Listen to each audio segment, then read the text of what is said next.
안녕하십니까. 여러분과 이렇게 만나게 돼서 너무 반갑고요. 예, 오늘 진로 특강 시간이에요. 간단하게 화면 공유하면서 여러분과 함께 진로 특강 진행하도록 하겠습니다.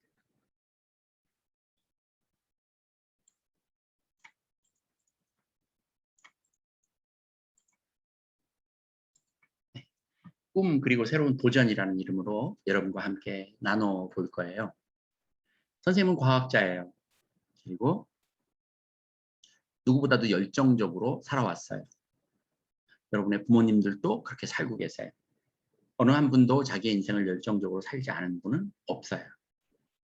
그렇지만 훌륭한 과학자가 되기 위해서는 어떤 분야도 그렇지만 그리고 전문가가 되기 위해서는 어떻게 해야 되냐면 몰입을 해야 돼요. 이런 얘기 들어보셨어요? 머리가 좋은 사람이 노력하는 자를 이길 수 없고 아무리 노력을 열심히 하는 사람도 즐기는 자를 이길 수 없다 그랬어요. 그러면 위대한 과학자가 되기 위해서는 뭘 해야 될까요? 예, 즐겨야 돼요. 자기가 하는 일에 대해서. 연구하는 그 무엇에 대해서 뭐 해야 된다고요? 즐겨야 돼요. 근데 많은 경우에 즐기지 못하죠. 그냥 직업으로서 일로 하다 보니 재미가 없어요. 그러다 보면 위대한 사람이 되기가 어렵죠. 자, 그럼 선생님 그럼 즐기려면 어떻게 해야 돼요? 저는 아직 잘 모르겠는데 즐기려면 최재천 교수님께서 이화여대 석좌 교수인 최재천 교수님께서 쓴 책에 이런 제목이 있어요. 알면 사랑하게 된다라고 하는 책 제목이 있어요. 참 중요한 말이에요. 모르면 즐길 수가 없어요.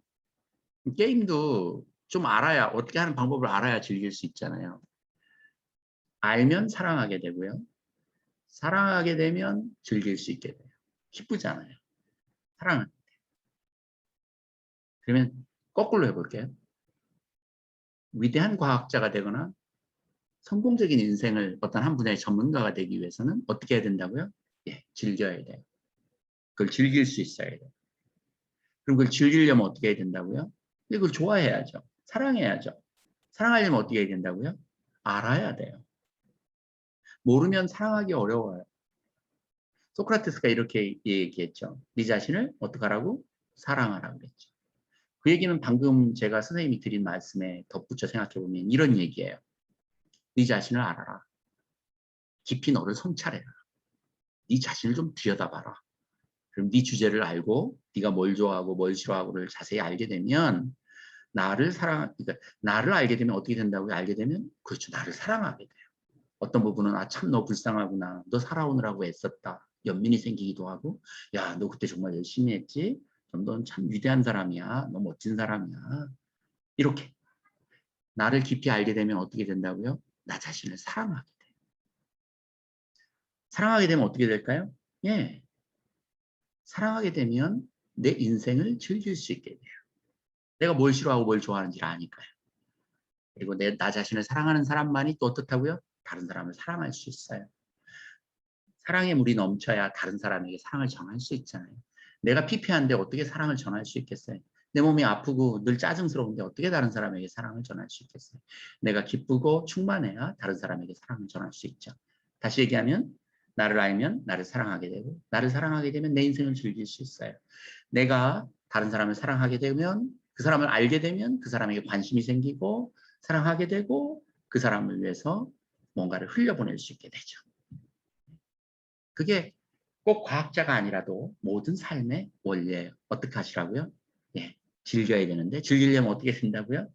예, 사랑해야 되고 사랑하려면 어떻게 된다고요? 알아야 돼요. 그러면 여러분이 어떤 한 분야의 진로를 정해서 즐겨서 위대한 과학자가 되거나 위대한 사람이 되기 위해서는 어떻게 해야 될까요? 알아야 되겠죠. 알려면 어떻게 해야 될까요? 맞아요. 지금 여러분하고 같이 하고 있는 이런 여러 가지 수업들, 특강 속에서 충실하게 그것들을 배워야 돼요. 그러다 보면 여러 가지를 배우다 보면 그중에 나에게 특별히 다가오는 그 무엇이 있을 거 아니겠어요? 선생님 저는 아직 없어요. 초조해요. 꿈을 못 정해요. 진로를 못 정하겠어요. 다 그래요. 대부분의 사람들은 중학교 때 진로를 정하기 어려워요. 심지어 대학 졸업할 때까지도 진로를 정하지 못하는 사람도 많아요.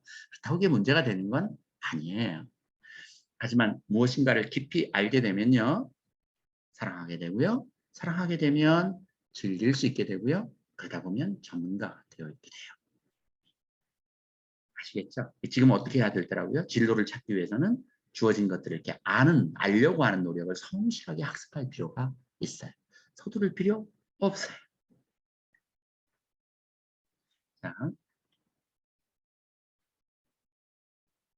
이게 1900, 굉장히 오래전에 경북대학교의 모습이에요. 지금은 이렇게 경북대학교에 큰 글로벌 플라자라고 17층짜리 빌딩이 뒤에 하나 더 세워졌는데요. 여러분들 우리 위대한 경북대학교에 많이 오시기를 바라고요.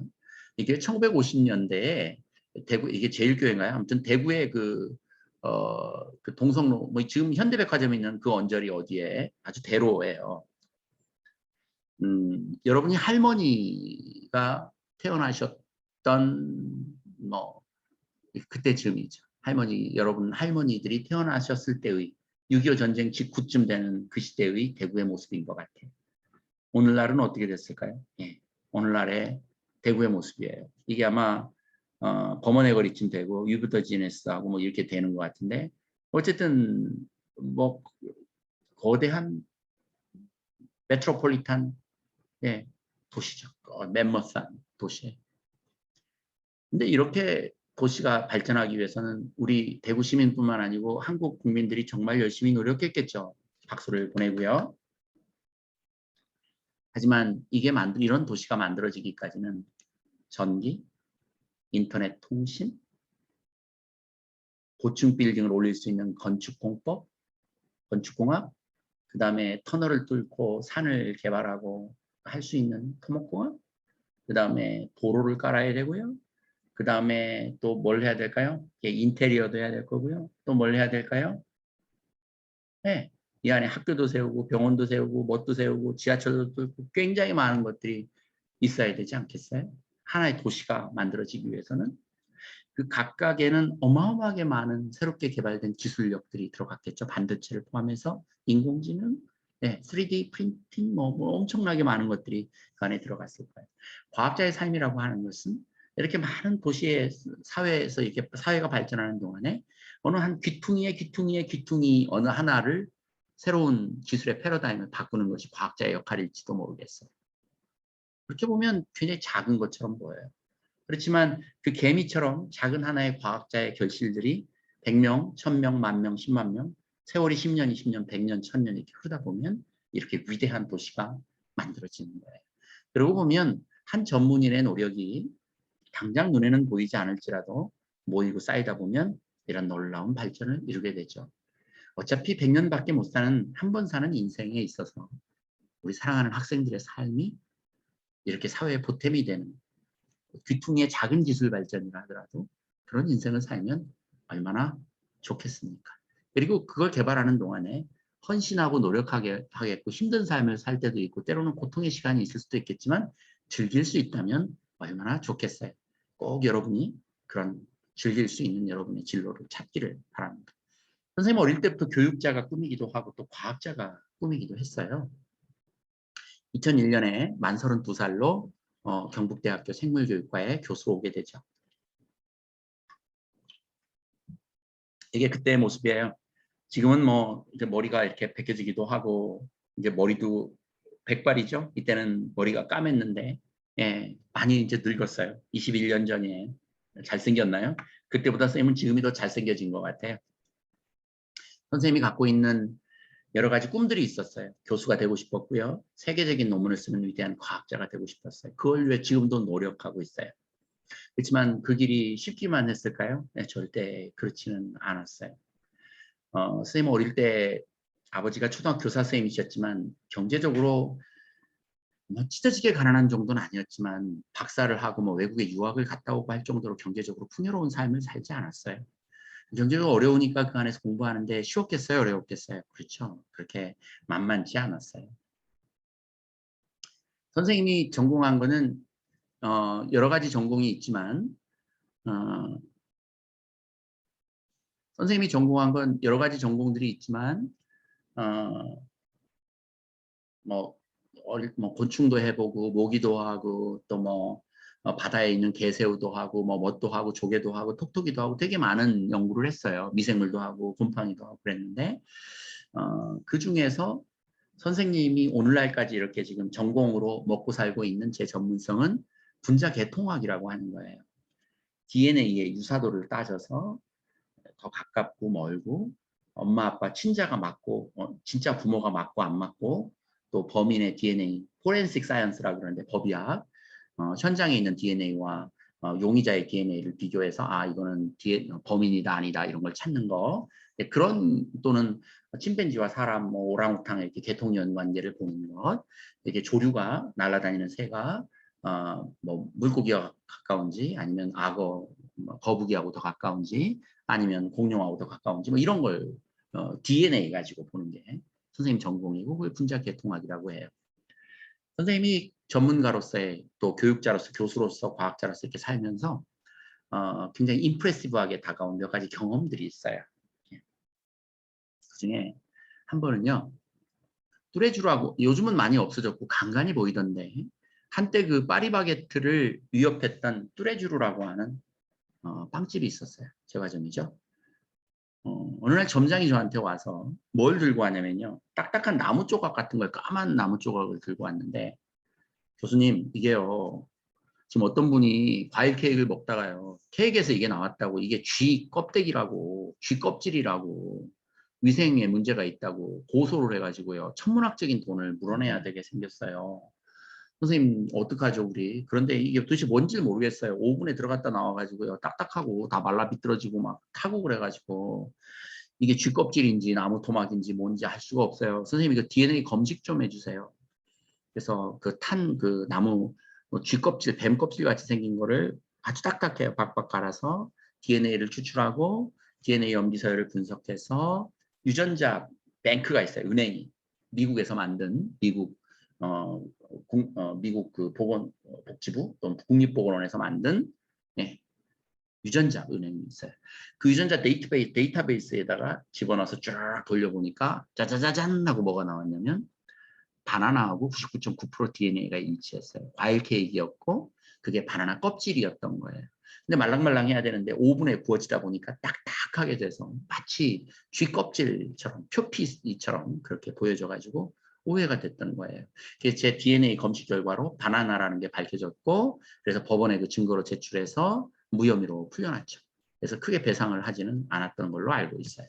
나중에 10만 원짜리 그 빵 사 먹을 수 있는 쿠폰을 줬는데요. 실제 실험하는데 100만 원 들어갔는데 속이 좀 쓰라렸어요. 그렇지만 선생님에게는 굉장히 흥미로운 그런 시간이었어요. 제 기억에 남는 결과였고요. 최근에 바이러스 때문에 난리죠. 코로나 바이러스 이렇게 생겼어요.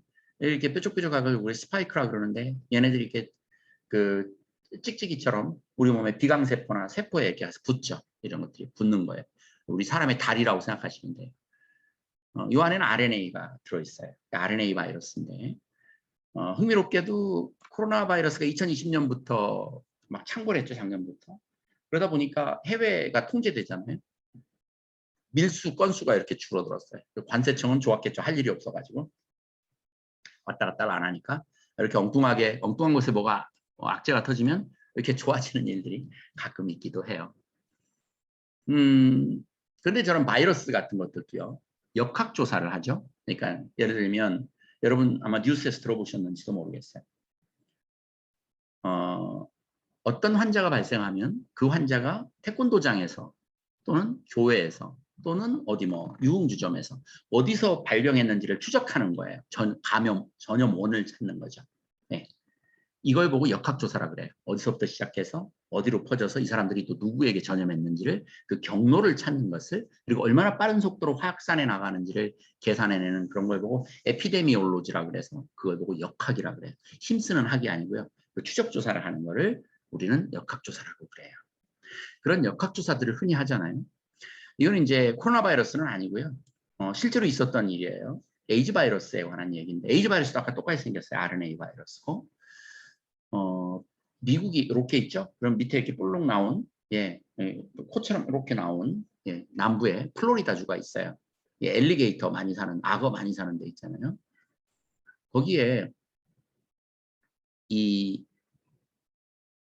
플로리다주에 아주 조그만 마을이 있는데요. 7살짜리 아이도 에이즈가 걸리고 10살짜리 초등학생도 에이즈가 걸리고 그 다음에 24살 대학생도 에이즈가 걸리고 80살 할머니도 에이즈가 걸리고 뭐 이건 어떤 경로를 찾을 수 없을 만큼 다양한 사람들이 그 조그만 마을에 에이즈 환자가 수십 명이 발생했어요. 그래서 보건당국에서 미국에서 난리가 나가지고 역학조사를 하러 내려갔죠. 그래서 일일이 탐문조사를 해봤어요. 탐문조사를 해봤더니 신기하게 모두 다 하나의 치과를 다닌다는 공통점이 있었어요. 그래서 그 치과의 간호사와 의사 선생님들이 다 에이즈 검사를 해봤더니 놀랍게도 원장 치과 의사 선생님이 에이즈였어요. 그래서 심대하게 의심이 갔죠. 이 에이즈 치과 의사가 에이즈 걸린 치과 의사가 삶을 비관해서 왜 나만 걸려? 딴 사람도 걸려야지. 그래서 다른 사람에게 의도적으로 에이즈를 옮겼을 거라는 심증을 가지고 그분을 신문을 했는데 절대로 자기는 그런 적이 없다는 거예요. 에이즈 걸린 것도 억울한데 왜 나한테 누명을 씌우냐고 막 그럴 수 있죠. 예. 그래서 치과 의사에게서 다양한 에이즈 바이러스를 추출해 가지고 RNA를 꺼내서 염기서열 분석을 하고 환자들에게서 뽑아서 또 염기서열 분석을 하고 그래서 비교를 해서 개통수를 그려봤어요. 이게 그 개통수 그린 거예요. 그랬더니 벌써 그 치과 의사에게는 두 종류의 변종, 알파, 베타, 델타처럼 변종 바이러스가 두 개가 있는 거예요. 에이즈 바이러스에. 그런데 환자 A, B, C 거의 대부분의 환자들이 이 덴티스트에게서 치과 의사에서 기원해서 발현된 것을 알 수 있어요. 이 데이터가 법정에서 받아들여져서 법정 구속됐죠. 아마 수십 년형 받았을 거예요. 사형까지는 아니라도. 예. 이게 F나 D는 이 덴티스트하고 직접적인 관련이 없는 다른 감염자들이죠. 적어도 A, E, B, G, A, C는 이 덴티스트에 의해서 감염된 거. 이 사람이 삶을 비관해서 이빨 뽑으면 막 피가 튀잖아요. 주사 넣고 그럴 때마다 자기 피를 묻혀가지고 그 환자들에게 줌으로써 급속하게 에이즈를 그 마을에 확산시켰던 정말 천인공노할 놀랄 만한 일이죠. 여기 보면 휴먼 이뮤노 데피션시 바이러스예요. 얘가 이게 에이즈 바이러스의 이름인데 에이즈는 병명이고요. 에이즈를 일으키는 바이러스가 HIV 바이러스예요. HIV예요. V가 바이러스니까. HIV의 염기서열들을 살펴보니까 예, 이 덴티스트 치과 의사에게서 발견되는 이 바이러스의 염기서열과 함께 이렇게 묶이는 것을 확인할 수 있었죠. 예, 이런 게 선생님이 하는 전공 중에 하나예요. 그리고 지금 코로나 바이러스 알파, 베타, 델타, 감마, 막 람다 이런 거 나오잖아요. 그걸 이렇게 염기서열을 이 안에 있는 RNA 바이러스가 RNA를 꺼내서 염기서열 분석을 해서 개통수를 그려보면요. 알파에서부터 이렇게 쭉 변이된 패턴들이 쭉 다 보이죠. 네, 그래서 개통이론 관계를 보는 거는 굉장히 중요해요. 네, 얼마 전에 열렸던 학회예요. 작년에 열렸던 학회. 온라인 세계 학회였어요. 선생님이 이렇게 과학자로서 제가 흥미로웠던 일들, 그 다음에 제 전공과 관련해서 어떤 세계적인 연구들이 있는지를 잠깐 적용 차원에서 말씀을 드렸는데요. 저는 선생님과 여러분이 만나는 이 짧은 강의 시간이 여러분에게 하나의 나침반이 됐으면 좋겠어요.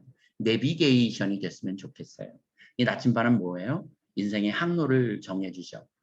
북으로 가야 될지 남으로 가야 될지 인생의 항로를 잃었을 때 길을 잃었을 때 아 남쪽이 이쪽이구나 라고 보여주는 방향타이자 나침반이에요. 여러분이 이번 강의를 통해서 또 이번 학기에 이런 교육들을 통해서 여러분이 여러분의 인생의 방향성, 진로를 설정할 수 있는 이게 너무 재밌다. 이걸 한번 해봐야 되겠다. 나 생물학과에 진학해야지. 난 유전공학과에 진학해야지. 나는 이렇게 해서 농생물학을 해가지고 우리 그 농민들이 고통받고 있는 해충을 구제할 수 있는 그런 방법을 찾아봐야지. 모기 참 재밌는 것 같은데 모기를 연구해서 모기 없는 삶을 살 수는 없을까? 그걸 한번 구현해봐야지. 이렇게 나름대로 그 안에 어떤 의미를 가지고 알아가면서 흥미가 생기고 또 그걸 알아보다 보면 또 자기의 진로가 되는 그런 시간이 됐으면 참 좋겠습니다. 선생님이 2001년에 경북대학교에 아까 왔을 때 만 32살에 그 해에 우리나라 생명과학자 중에서는 최초로 네이처라고 하는 세계적인 잡지에 논문을 내게 되죠. 그래서 이건 하버드 대학 교수와 저의 의견이 서로 상충돼서 네이처에서 이렇게 리뷰를 써준 건데요. 저는 진해와 거미가 가깝다고 하고 이분들은 진해가 개새우나 곤충하고 가깝다 그래서 서로 간에 이견이 있었고요. 아직도 이 논쟁이 되고 있어요. 16세기에는 코페르니쿠스, 19세기에는 다윈, 20세기에는 아인슈타인, 21세기에는 황우 교수 이렇게 해서 우리 경북대학교의 그 입학 홍보 책자의 전면 광고로 실렸던 게 기억이 나요. 그래서 제 인생의 큰 자랑거리 중에 하나인데요. 영광스러운 순간이죠. 2001년이니까요. 21년 전이에요. 그런데 선생님에게 이런 영광스러운 순간만 있었던 건 아니에요. 힘들고 어려운 시절도 있었겠어요? 없었겠어요? 당연히 있었죠. 뭐 선생님은 아까도 말씀드렸지만 그렇게 여유롭게 공부한 경우가 아니에요. 그러다 보니까 뭐 그렇다고 찢어지게 가난한 건 아니지만 항상 돈이 부족하면서 그렇게 절실하게 공부를 해왔기 때문에요.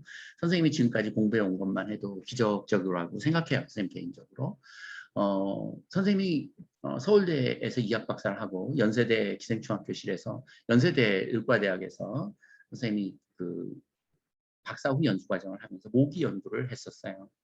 모기 연구를 할 때 저희 지도 교수님이 더운 여름날 저를 데리고 와서 팬티만 입히고 산 위에 가부좌를 들고 앉으라 그래가지고 8월 어느 여름날 지금같이 더운 날이에요.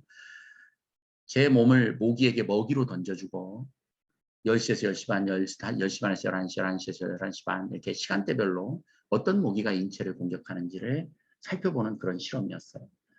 여름 내내 했고요. 3년 동안 했던 것 같아요. 정말로 많은 모기를 물렸어요. 실험실에 와서 모기가 알을 까도록 하기 위해서는 모기 암컷에게 선생님이 피를 먹여야 돼요.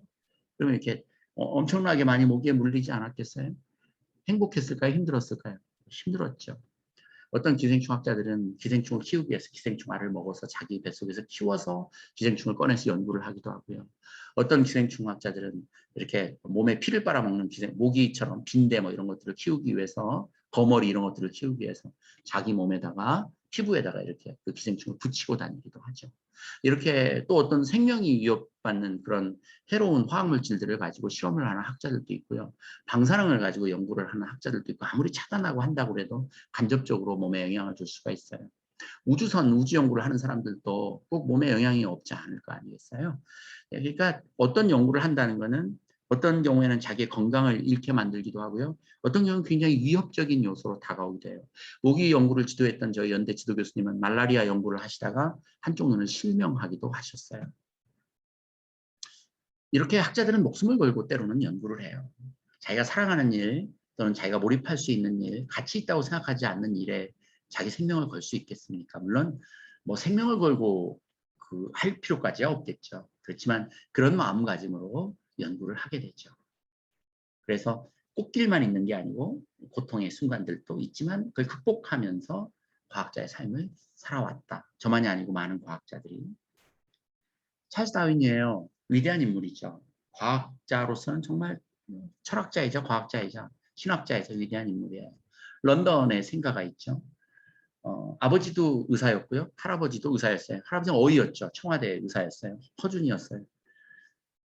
의사를 만들고 싶었겠죠, 부모님이. 그래서 의대에 보냈는데요. 적성에 안 맞아서 1년 마치지 못하고 뛰쳐나와가지고 신학대학을 들어가게 되죠. 캠브리지에 있는 신학대학에 들어가서 4년을 졸업하게 되는데요.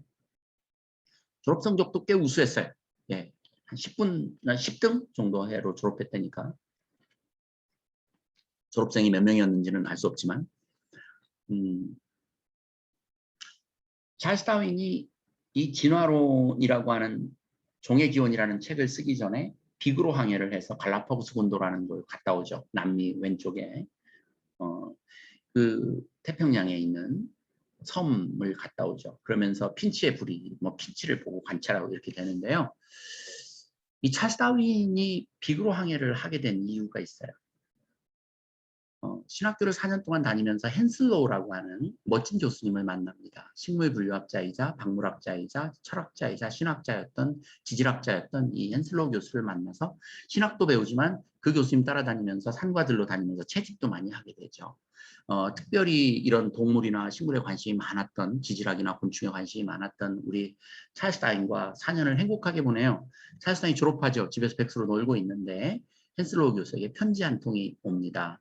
회사를 다니는 친구가 있었는데 당시에 해군 대위쯤 됐을 거예요. 이 피츠로이 함장이라고요. 비그로 항해를 이끌었던 함장이 있었어요. 피츠로이하고 이 캠브리지 신학대학의 헨슬로우 교수가 친구였는데요. 피츠로이 교수가 30대 초반인데 피츠로이 함장이 헨슬로우 교수에게 편지를 합니다. 그때는 이메일이 없었고 카톡도 없었으니까요. 빅토리아 여왕님께서 나보고 전 세계를 다니면서 새로운 식민지도 개척하고 새로운 백길도 열어가지고 영국을 해가 지지 않는 위대한 나라로 만들어라 특명을 내리셔서 내가 비그로를 타고 전 세계를 일주할 건데 너 같이 가자. 나 심심하다. 신분 차이가 나서 가판원들하고 밥도 못 먹고 혼자 왕따 당해야 되니까 너 와서 같이 주일날 예배도 같이 네가 여기 신학교도 신학교 교수니까 예배도 드려주고 나랑 같이 재밌는 얘기도 하고 중간에 기착지에 내려가지고 뭔가 어디 항구에가 기항지에 내려서 그 항구에 있을 때도 같이 뭐 맛있는 술도 한잔하고 그렇게 하자. 네, 슬로우 교수가 우리 집사람이 반대도 하거니와 나 할 일도 많고 나 원영 와서 못하겠다 그러고 안 가요. 그럼 누구를 추천해 주냐면 찰스 다윈을 추천해 주죠. 찰스 다윈이 어렵게 부모님의 허락을 맡아서 비그로 항해를 하게 됩니다. 23살인가요? 그때 이제 비그로 항해를 시작하게 되죠. 헨슬로우 교수는 한 34~5살쯤 됐을 거고요. 헨슬로우 교수가 아니고 피츠로이 함장은. 그렇게 해서 5년 동안 비그로 항해를 하게 되는데요. 처음에는 사이가 좋았겠죠. 그런데 이제 피츠로이 함장은 굉장히 독실한 크리스찬이었어요. 찰스 다윈과 생물을 보는 견해가 달라가지고 투닥투닥합니다. 많이 싸워요. 네, 비그로 항해를 하는 동안에. 비그로 항해를 갔다 오고 난 다음에 정확하게 한 25, 6년 후에 1859년에 종의기원이라고 하는 진화론을 집대성한 세 개의 책이 나오게 되죠. 찰스 다윈 나이가 50세가 됐을 때. 근데 찰스 다윈이 이 책을 내고 난 다음에 몇 년 후에 60대 초반이었던 피츠로이 함장은 자기 집무실에서 권총으로 머리를 쏴서 자살하죠. 그때 별 3개 달았던 중장이었는데요. 잘 나가는 해군이었어요. 명예로운 해군이었고. 근데 자살한 이유가요. 창조론, 하나님의 창세기, 창조론을 거부하는 저 진화론을 창시한 사탄 마귀인 찰스 다윈의 비그로 운전사로서 자기가 악마의 도구로 쓰였다 그래서 신앙적인 양심과 가책 때문에 권총으로 자살하죠. 이렇게 피츠로이 함장과 찰스 다윈 사이에 비극적인 만남이 존재하죠. 찰스 다윈은 힘들었지 않았겠어요? 예. 그 뒤로 찰스 다윈은 30년 더 살다가 죽는데요. 1809년에 태어나서 1882년에 죽었으니까요. 30년까지는 아니고요. 한 20년 정도 있다가 죽게 되죠. 근데 어쨌든 찰스 다윈도 쉽지만 않았어요. 물론 찰스 다윈은 부잣집에서 태어나서요. 귀족 집안이었고요. 공부하는데 어려움이 없었어요. 그리고 많은 학자들의 지지가 있었고요. 행복했죠. 그렇지만 종의기원을 발표하고 난 다음에 굉장히 많은 억압이 있었어요. 그 당시에 흐르던 거대한 그 중세 시대를 지나서 왔던 그 창세기적인 세계관에 정면으로 맞서는 그런 논쟁적인 책을 발간하고 나서요. 그 뒤로 정말 많은 나름대로 심적인 고통의 시간들을 보내죠. 또 이래저래 연구를 하다가요. 쯔쯔가무시병에 걸려요. 그 채채파리에 물려가지고요. 그 뭐죠? 수면병. 예. 수면병에 걸려서요. 늘 수시로 졸리고 잠이 오고 뭐 그랬을 거예요. 그래서 어디에 집중하기가 굉장히 어려웠는데 그럼에도 불구하고 이렇게 많은 위대한 업적들을 남겼죠. 위대한 인물이에요. 예. 그렇지만 어쨌든 참 쉽지 않은 그 세계의 큰 그 관념하고 부딪혀서 그 무엇인가를 제시한다는 것은 많은 인간적 갈등과 고통이 따랐겠죠. 또 평생 연구하다 걸린 병 때문에 병을 짊어지고 살았어요. 이렇게 누구나 과학자에게는 위대한 꽃길도 있지만 이렇게 어둡고 힘든 고난의 시기들이 그 안에 있었다고 말씀드릴 수 있을 것 같아요. 한 과학자를 더 소개해 드리려고 해요. 칼 폰 린네라고 하는 사람이 있습니다. 카를로스 린네우스라고 하는 사람인데 스웨덴의 웁살라 대학의 교수였어요. 이 사람이 이명법, 삼명법, 호모 사피엔스 사피엔스라고 하는 말을 처음으로 사람에게 붙인 우리 지구상에 존재하는 모든 생물들에게 이름을 붙인 최초의 사람이에요. 이름을 어떻게 장명을 해야 된다고 만들어 놓은 그 장명법을 만든 사람이에요. 그래서 이 사람이 퇴직하고 웁살라 대학을 퇴직하고 난 다음에 굉장히 많은 샘플들이 그 표본실에 있었을 거 아니겠어요? 처음으로 카를로스 린네우스가 이름 붙인 그 표본들, 이걸 기준 표본, 스탠다드 표본이라고 그래서 분류하는 사람들에게는 굉장히 중요한 학술적 가치가 있어요.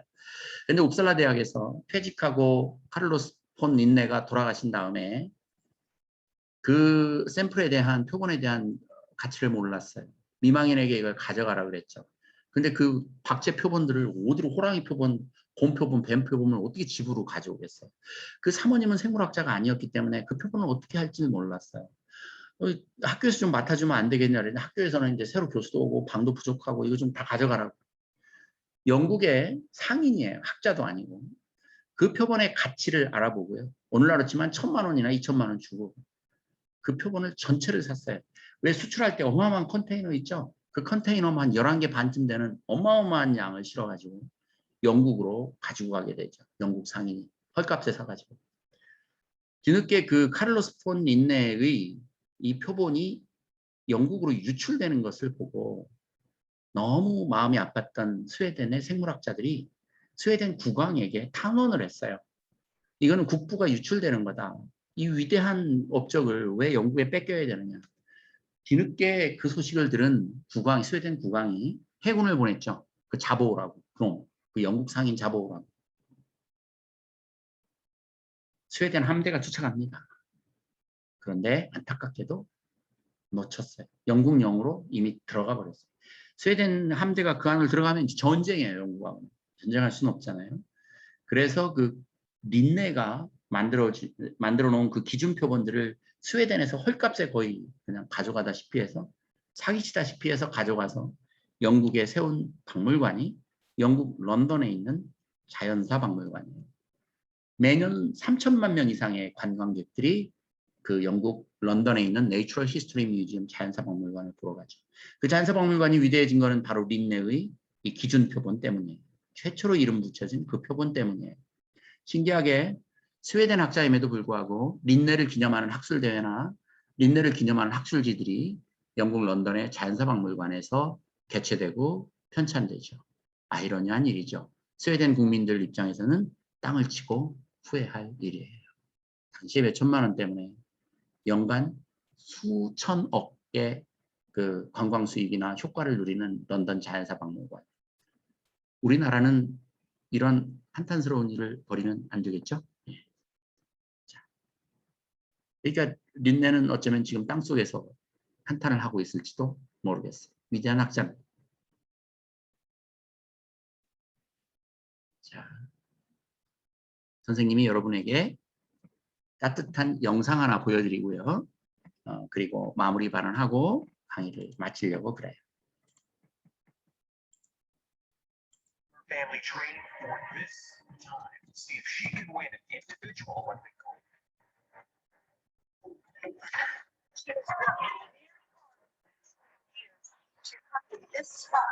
최근에 올림픽이 있었죠. 2000년 시드니 올림픽에 21년 전인데요. 이때 다이빙 여자 선수죠. 다이빙은 원래 중국이 강해요. 그때도 중국이 거의 대부분 인류를 다 휩쓸었죠. 1차 시기, 2차 시기, 3차 시기, 5차 시기까지 해서 그 합산을 가지고 이제 최종 메달 순위를 정하는데 모든 카메라가 다 중국 선수들만 비추죠. 왜냐면 그 사람들이 금메달, 동메달, 은메달 다 탈 거니까요. 이때 미국 국가대표 로라 윌킨슨이라고 하는 여자 선수가 있었어요. 근데 이 선수가 결승전에 진출하긴 했는데요. 거의 꼼지 성적으로 결승전에 올라왔어요. 5위로. 근데 메달권은 아니죠. 근데 이 선수가 놀라운 것은 올림픽 출전 3개월 전에요. 오른쪽 발뼈가 부러졌어요. 7주간 거의 2달 동안 병원에 누워 있었고요. 훈련 하나도 못했어요. 어쩌면 이제 다이빙 선수로서는 올림픽 출전은 더 이상 할 수 없는 그런 상황이었는지 몰라요. 그럼에도 불구하고 메달은 고사하고 본선 진출, 결승 진출 못할 줄 알았는데 결승에 진출하게 되죠.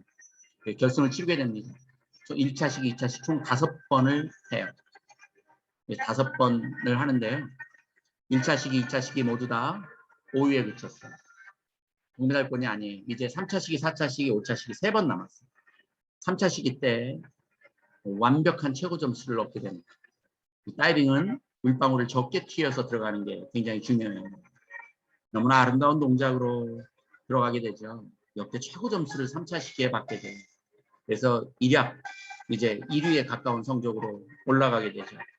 그런데 다이빙대에 서서 뭔가를 중얼거리는 거예요. 성경에 나오는 빌립보서 4장 13절입니다. 내게 능력 주시는 자 안에서 내가 모든 것을 할 수 있느니라. 빌립보서 4장 13절입니다. 즉 신께서 나를 도와주시면 내가 못할 게 없습니다. 4차식이죠. 또 뛰어내립니다. 너무 아름다운 동작이죠. 또다시 최고점을 얻습니다. 그래서 단숨에 이제 1위로 올라가게 되죠. 취재진과 관중들이 술렁이기 시작해요. 진짜 금메달 따는 거 아니야? 5위였던 선수가, 얼마 전까지 병원에 누워있던 선수가, 그 반면에 중국 선수들은 계속해서 실수를 하게 되죠. 4차전이 끝나고 난 다음에 1위로 올라서게 됩니다. 마지막 5차식입니다. 이때 실수를 하게 되면 평점이 떨어지게 되죠. 로라 윌킨슨.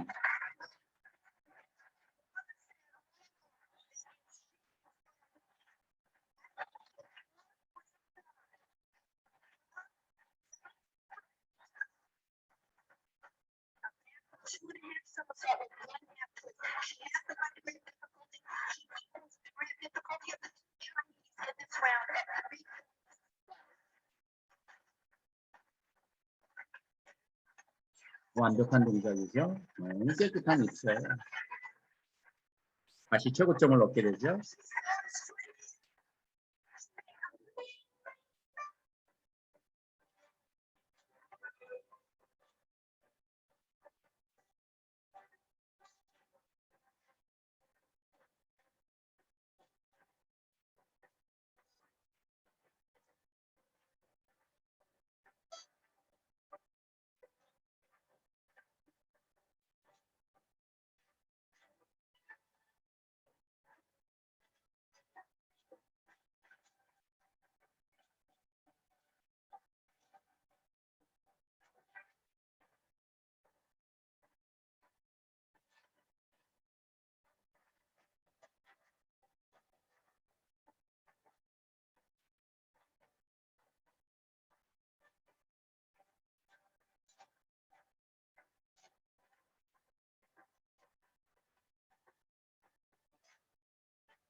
로라 윌킨스입니다. 참 대단한 사람이에요. 선생님이 앞에 과학자의 인생을 얘기했던 것처럼 누구나 힘들고 고통의 순간들을 겪게 됩니다. 그렇지만 그 시간을 포기하지 않고 건너다 보면 더 깊이 있게 그 내용을 알게 되고 사랑하게 되고 간절하게 되고 그러다 보면 즐기게 되고 그러다 보면 어느 순간 위대한 인물이 되어 있는 자신을 발견할 거예요. 우리 사랑하는 학생들, 급하게 진로를 찾으려고 노력하지 마세요. 주어진 일들을 성실하게 하면서 그 안에서 노력하다 보면 자연스럽게 알게 되고요. 알게 되면 뭐 한다고요? 사랑하게 되고요. 사랑하게 되면 어떻다고요? 관심과 집중이 생기게 되고 그러다 보면 즐기게 되는 순간이 오게 되고요. 즐기다 보면 누구도 따라올 수 없는 놀라운 전문가로 성장해 있는 자신을 발견하게 되는 순간이 올 겁니다. 조급해하지 마시고 주어진 일에 최선을 다하시는 여러분들이 되시기를 바랍니다. 네, 오늘 짧은 진로 특강 속에서 여러분이 얻는 게 있으시기를 간절히 바라고요. 이제 오프라인으로 또 뵐 수 있는 기회가 조만간에 있기를 간절히 바라면서 오늘 특강 이렇게 마치겠습니다. 고맙습니다.